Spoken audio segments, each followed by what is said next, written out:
Here now is Mr. Satyaki Raghunath, Chief Strategy Officer at Bangalore International Airport, to talk about innovation and digital transformation. Satyaki is the Chief Strategy and Development Officer at BIAL. He comes to BIAL with almost 2 decades of experience in working with public and private sector investors and operators of transport infrastructure, advising on business, finance, strategy, regulatory and project delivery related initiatives. He has extensive experience in transportation and airport system planning across major cities, namely London, Chicago, Dubai, Houston, New Delhi, etc. In his role at BIAL, Satyaki is responsible for strategy and development BU, focusing on front-end corporate strategy, traffic forecasting and market analysis, master planning, and the BIAL Center of Excellence, comprising our innovation lab, business intelligence and capacity, and operational planning. Prior to joining BIAL, Mr. Satyaki was with GMR Airports Ltd as Chief Innovation Officer for the airport sector across the group. Before this, he led leadership roles at London Stansted Airport, Dubai Airports, where he was head of master planning, and at Leif Fisher, a specialist global airport advisory firm. Ladies and gentlemen, please put your hands together and welcome to the stage Mr. Satyaki Raghunath.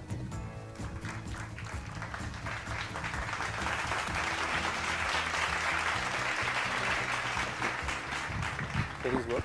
Can you hear me? Okay. So thank you very much. Morning, and I'm very pleased to be here. When Manya first reached out to me, I wondered why have they called me to a tech supply chain conference, because I'm not actually a tech person. I'm not a supply chain person, right? And but I think Razul said the context well, in the sense that in a growing environment, when all of us are sort of feeling these challenges, right? What do we all focus on?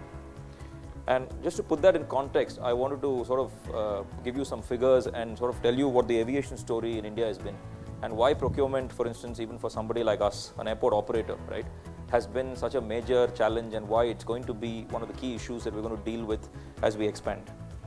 How many of you have sort of been to Bangalore Airport in this room? Right, everybody? Or okay, let me put it this way: who's not been to Bangalore Airport? Okay, good. So anyway. So, we've been in existence for about 10 years, right? We celebrated our 10th anniversary last May. We opened Bangalore Airport on May 24th, 2008. So we celebrated our 10th anniversary last May. And in the first 10 years, for those of you who also remember the old HAL Airport, how many of you remember the old HAL Airport? Okay. So when HAL Airport closed and the new Bangalore Airport opened, I think many of you who are from Bangalore will remember the story that, that project was in the works for almost 18 years. Okay, in the early 1990s, when they talked about a second airport or a new airport for Bangalore, there were various attempts for about 10 or 12 years by the Singapore government, by the Tatas, by Singapore Airlines, by Changi Airport, etc., to set up the second airport for Bangalore, or a new airport for Bangalore. Right? It went nowhere because they couldn't actually get a bidder, they couldn't get a business model that worked, and they couldn't figure out a way of getting the feasibility and economics to work. So, in short, it failed. And then finally they went through this whole public-private partnership process, and the Swiss, along with, which is Zurich Airport, along with Siemens and L&T came on board. And the contract was signed in 2004, for those of you who are from Bangalore and who remember sort of those days. And I think a lot of the major corporate citizens of Bangalore, the bureaucrats, a lot of the politicians, etc., all came together to make it work, right? And it finally opened in May 2008. And I think Hyderabad Airport opened a few months before. So they were the first 2 privately operated airports in India, along with Cochin, which was sort of a very unique public-private partnership that had sort of been commissioned a few years earlier. But the interesting thing is they revised the traffic forecast 3 times. So when they were planning and thinking about the airport, they thought it was going to be about 6 million passengers when it opened, right? As they were building the airport, HAL Airport was already catering to 5.5 million. And they revised the traffic forecast 3 times. It was 6 million, then it went to 9 million, and then it went to 12 million. Okay, and this was during the construction of the airport. And when we opened the airport in the first year, we catered to almost 9 million, just over 9 million passengers. So we opened and it was full up. And that was because there was so much pent-up demand here, right, in India and particularly Bangalore, and HAL didn't have enough capacity. So it got filled up almost immediately. And for those of you who remember, then there was an expansion in 2014-15 where we added a sort of a pier. The airport itself expanded. You remember the curved roof sort of going up, right? And when we celebrated the 10th year, just to put it in context, we had tripled in traffic. Last year we catered to 27 million passengers. Okay? And in the last 2 years, we've grown every year at 25%. This year we closed at 33.3 million passengers. And we've looked at our forecast, and despite all of the structural challenges that you're seeing with the airline industry, right, with the challenges with jet, the fact that many of the carriers, for instance, are struggling financially and things like that, we've done our forecast. We've been talking to the airlines, we've been talking to the to IATA, to ICAO, to the Ministry of Civil Aviation, range of stakeholders, etc. And whatever way you look at it, in the next, before 2030, so it's the only question is it 2025, 2027, 2030, we are going to triple again. So we are going to be about 75 million passengers in Bangalore. Okay, and I'm saying that number again because I want you to sort of let that sink in. And 75 million passengers is the size of Hong Kong, Heathrow, Dubai, right? Dubai did about 82 million, 83 million when I was there, when I was working at Dubai, and today it does about 90 million. But we're talking about a really large airport then. We're not talking about anymore sort of what Bangalore used to be. So we're talking about serious, big name, big player airport, right? And it's going to be the second largest single airport in this country.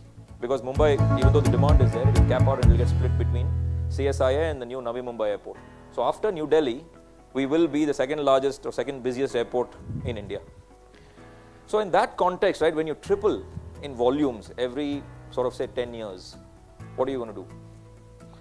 The problem is we can't deliver the infrastructure fast enough to meet that demand curve. So capacity is struggling in terms of meeting that demand curve, right, in an annual basis. But the one interesting thing at an airport is the fact that everybody talks about annual capacity. And when you look at the newspapers, and I don't know, I mean, all of you must be reading the newspapers and looking at all of the media reports that come out, Bangalore Airport and things like that. Everybody talks about annual numbers, right? Annual numbers are not an issue at all for us. It's a consequence of a range of variables for an airport. Because the only thing that matters is runway capacity. So the issue at an airport always is about runway capacity and how many movements you can do in a peak hour.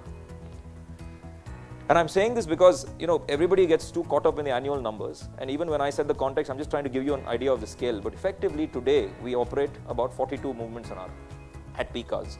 Okay. Eventually, for those of you who've been looking at the Bangalore Airport story and who've been looking at as you take off, you can see on the right or the left, depending on which direction you take off in. There's a new runway that will be commissioned end of September this year. And our new terminal will get commissioned, the first phase of the new terminal, in March 2021. So when the new runway gets commissioned, and depending on, in a sort of a phased way in terms of how we do operations, and airfield operations are also very different, we will eventually get to about 85 to 90 movements an hour by the time we get to 2025, 2030.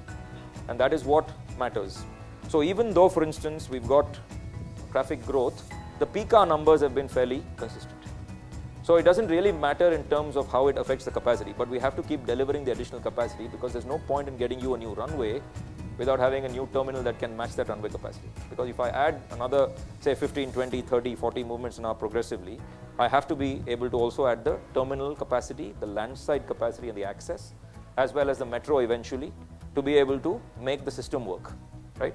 So fundamentally, in an airport system, the airside, which includes the airspace, the terminal and the land side have to all work together in conjunction and be able to balance each other for us to be able to make the system capacity work, right? So in all of this, procurement and tech and supply chain then end up playing a hugely important role. And I think from that perspective, I thought it was very interesting sort of coming here and talking to you all about some of the challenges that we face, right? So the first one is we can't deliver the capacity fast enough physically, because when you're growing at 25% and when you have a traffic base of 40 movements an hour and about 33 million passengers, I just can't build fast enough, right? So for instance, in a new terminal, you can't build a terminal for one operation, just like you can't build a runway for one aircraft, right? You have to build a terminal for a whole number of operations because you've got everything from check-in through security, then you have post-security sort of the what we call the post-security holding area, etc., and boarding gates. So I have to be able to deliver a whole system.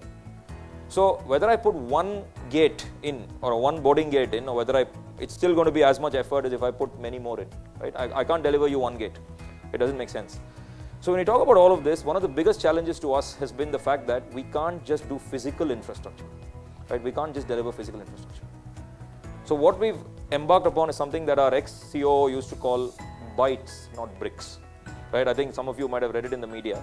Javed Malik, who was our ex-CEO, coined that term. He was very good at coining all these terms. He's now moved to AirAsia and he's in Kuala Lumpur. But Javed called this bytes, not bricks. And that was sort of the cornerstone of this, or the start of our digital transformation journey. And today, if you go to most airports around the world, everybody is taking time to look at what technology can do in order to do 2 or 3 things, right? One is, how do you operate more efficiently? Which is a different way of saying, how do we build less? Because building new infrastructure in terms of putting more sort of concrete or more pavement, more bricks, more buildings, etc., is not necessarily the solution for us, because it's incredibly capital intensive, it takes time, and it's a very, very expensive solution, right? So what we need to try and do is try and optimize and try and operate far more efficiently. So that's one of the cornerstones of the digital transformation program. The second thing that we have to do today is look at how we can enhance our revenues, because in doing so, we have to be able to generate additional revenue. And all of that goes back into our regulatory settlement with the regulator. How many of you sort of have heard of AERA, the Airport Economic Regulatory Authority? Good. So for once, at least there's a room where nobody's heard of AERA, because normally this comes in the newspaper. How many of you have heard of UDF, that you see always in the papers, about how, airports are charging more, etc., etc.? Okay, one person. So we are actually the most regulated sector in India. Airports are allowed to make a 16% return on investment in NPV terms, right, on a 5-year regulatory control period. So just like you have TRAI, which is called the Telecom Regulatory Authority of India, which most of you have heard of, we have an Airport Economic Regulatory Authority. AERA controls what an airport can and can't do. And that doesn't matter whether it's a privately or a PPP airport like Bangalore or Delhi or Mumbai, or it's an AAI run airport. So long as the airport has more than 1.5 million passengers annually, AERA controls the tariff, and AERA controls the tariff mechanism. So what happens is, you're capped in terms of what returns you can make on a 5-year control period which rotates, right? Every 5 years it finishes and a new control period starts. So the principle of that is, once you deliver whatever infrastructure, whether it's physical, digital, whatever, you spend a certain amount of money towards delivering what we would call aeronautical assets, that goes into an asset base, and you're allowed to make a regulatory return on that which is capped at 16%. Okay?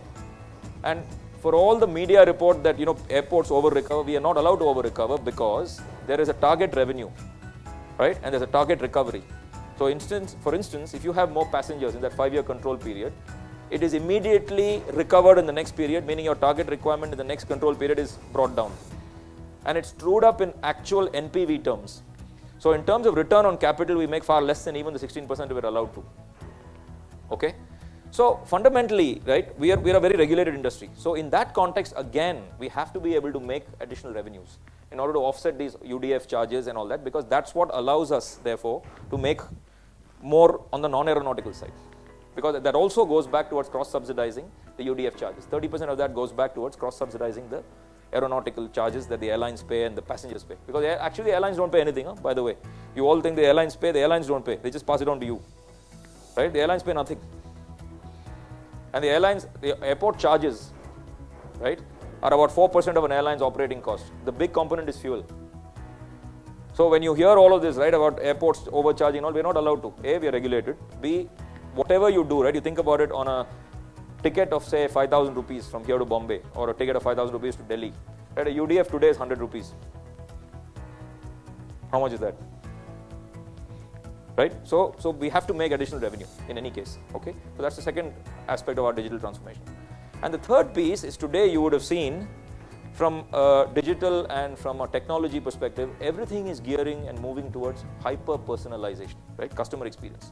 Today, all of us, everybody, wherever we go to in any sector, right?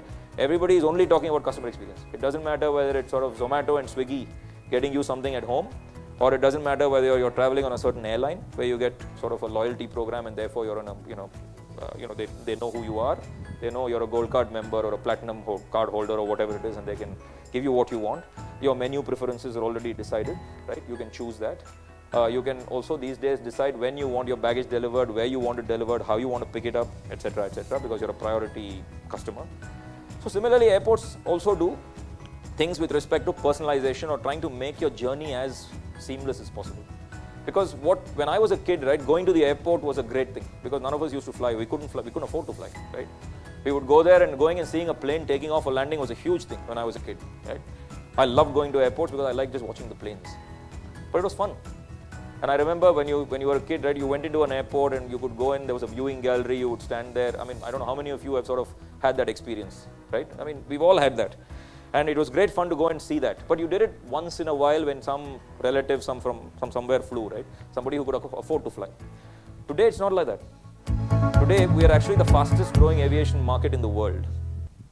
And today, we are the 5th largest aviation market globally. But before 2025, we are going to be the 3rd largest aviation market globally after China and the US.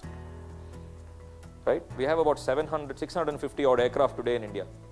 And even accounting for the fact that some of Jet's aircraft are being repossessed by the lessors and some of the challenges. If you take all of the orders that the other airlines have done and assuming somebody will backfill Jet's capacity challenges, we will have about 1,100 aircraft in the next 5 years in India. And if you take, say, about 15% of that for fleet retirement and replacement and things like that, you'll still have about 1,000 planes. 1,000 planes are going to ferry a bunch of people all over the place, right? And who's flying now? First-time flyers.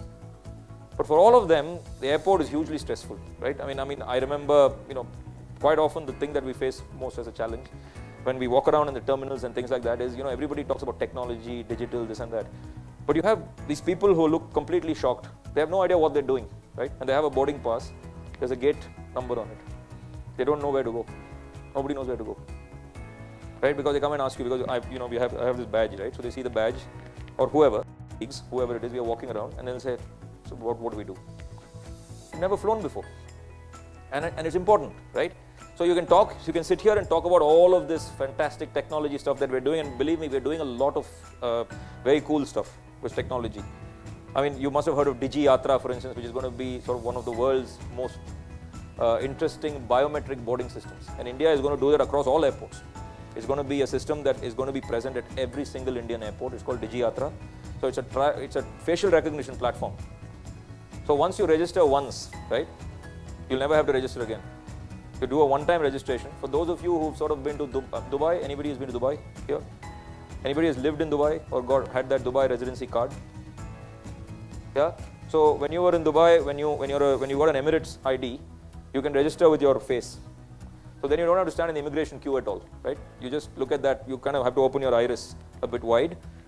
It matches it, and then the gates open. So there's no immigration, there's no officer, there's no passport stamp, none of that stuff. We won't get there in one step because this is India, so it takes time. So we'll have to do domestic first, and then we have to do international. But the point is, you have all of these solutions. But still doesn't take away from the fact that a whole large number of people who are first-time travelers, right? All this stuff is incredibly stressful. They have no idea what this is. So you have some guy who till yesterday was potentially going in a train or a rickshaw or whatever it is, and all of a sudden you're now saying, go to this place, which is called an airport, right? He's never been to an airport before, never seen a plane before. Go into check-in, right, which is one system with technology. Go into self-bag drop, which is another system with another technology. Nobody even knows what a bag drop is, right? Then you go to security, where we've got an automatic tray retrieval system where the trays go automatically. You're supposed to take off everything and put it in, right? And then half the time you go to that guy in the DFMD and the security guy says, oh, you're carrying your wallet, go back. You're carrying something else, go back. Right? All these things, I mean, you've all faced it. And for people with elderly parents or people who don't travel very often, you must have seen it even more, right? They all get stressed out. I remember some years ago when I used to live abroad and my parents were traveling through Dubai and all that, they would say, no, I don't want to go through Dubai. Because it's just too big. We got to walk too much, right? And if you have to change terminals, we got to go downstairs 3 levels, you got to take a train, we got to switch to another terminal, etc., etc. So for all the technology in the world that we put in, it still means that there's a human element here, right? That we are all sort of have to factor in. And I'm saying this because we do a lot of technology procurement. And I think all of you potentially are from either the technology industry or maybe the building industry. And we do all of that, right? We do procurement in a huge way. But I think one of the points that Razul made, which is, and we need to get a system that makes sense, but we need to also focus on solutions that make sense in our context. Okay? So while we are doing all of this technological stuff, and we are sort of trying to make sure that every airport these days says we are the best airport, we are the smartest airport, we are the most sort of future ready airport, we are the most seamless airport. You would have heard these terms. I mean, anytime you can just Google this, and literally every airport is saying the same thing. Okay? We say it too. But the point is, all of this stuff makes no sense if you can't actually execute and you can't finally have what you need in the right place at the right time. Right? And that's where I think supply chain, procurement, all of these things play a huge part. And as we expand on our journey, we're going to spend now in the next before 2021, we're going to spend something like 13,000 crores at this airport. Right? I mean, all of you have seen the airport. So there's going to be a new terminal, there's going to be a new runway. The whole access road is going to be sort of 5 lanes. It's going to be an elevated access road. And by 2023 or 24, assuming Bangalore Metro gets its last piece of land acquisition done, you will have the metro connectivity also coming to the airport. So all of this means that we are spending a whole lot of money, right? But the big challenge is going to be, how do we do it in time? How do we execute it flawlessly, or at least as close to flawlessly as possible? And how do we make sure that we meet that deadline, the March 31st deadline? Because we have a regulatory commitment to do so. We have to do it. It has to be capitalized, and it can only be capitalized if it's operational. Otherwise, we can't. The regulator has a penalty in our case. Okay, so from a technology, procurement, and supply chain perspective, it's huge for us.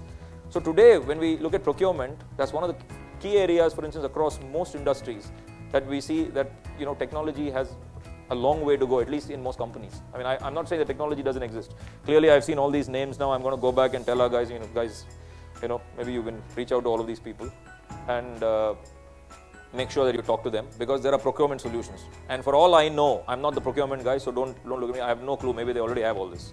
Okay, but from what I see, things could get done faster. Right? But we are also a public-private partnership and a regulated entity. So there's a way of doing things, there's a system, it follows a certain pace, it follows certain rules. We can't just do what we want in our case. And Bangalore is particularly unique, even in the case of the private airports. I think Kochi is probably, I'm not entirely sure of the Kochi board constitution, but Bangalore is the only airport where, our chairman of our board, do you know who the chairman of our board is? It's an interesting trivia question, so I'm just asking it. No, but close. So the chairman of the board at any given point for Bangalore Airport is the chief secretary of the Karnataka government. At any point, right? So we've got Karnataka government with three membership representation on the board. We've got the Ministry of Civil Aviation, MOCA, which is the central government, which has two seats on the board, right? So we have 26% of the shareholding is held by public entities. So even procurement is absolutely critical in terms of the fact that we just can't do what we want and award contracts the way we want to, or do everything in a laissez-faire sort of way. We have to be extremely careful. We have to follow due process. And the procurement process particularly is always under scrutiny, right? In any large organization, procurement is the one place that's always under scrutiny. And I mean, all of you are procurement professionals, and you know how important it is, right? So what we need to think of as we sort of embark on this hugely ambitious program for ourselves is, how can we get procurement to sort of do what it needs to do, but in a way that works for us in terms of time. The big issue for us is time. And most procurement processes just take too long, in my view, right? And there are a range of reasons for it. It's not the fault of the procurement team. Quite often, line departments don't define what they really want, right? The definition of the project, the definition of the technical specs, the definition of what you want from it, etc., is not always the best. Sometimes it's under-spec'd significantly, sometimes it's over-spec'd significantly, right? And later, I think somebody in the opening remarks, or maybe Razul mentioned it, the fact that, or I think maybe the minister mentioned, I can't remember. I'm getting old and my memory sort of, I lose things. But somebody said just now, right? The fact that, you have downstream costs if you don't think about it. And the downstream costs can come whether you under-specify or over-specify something in order to rectify all of those things. So procurement becomes absolutely vital, right?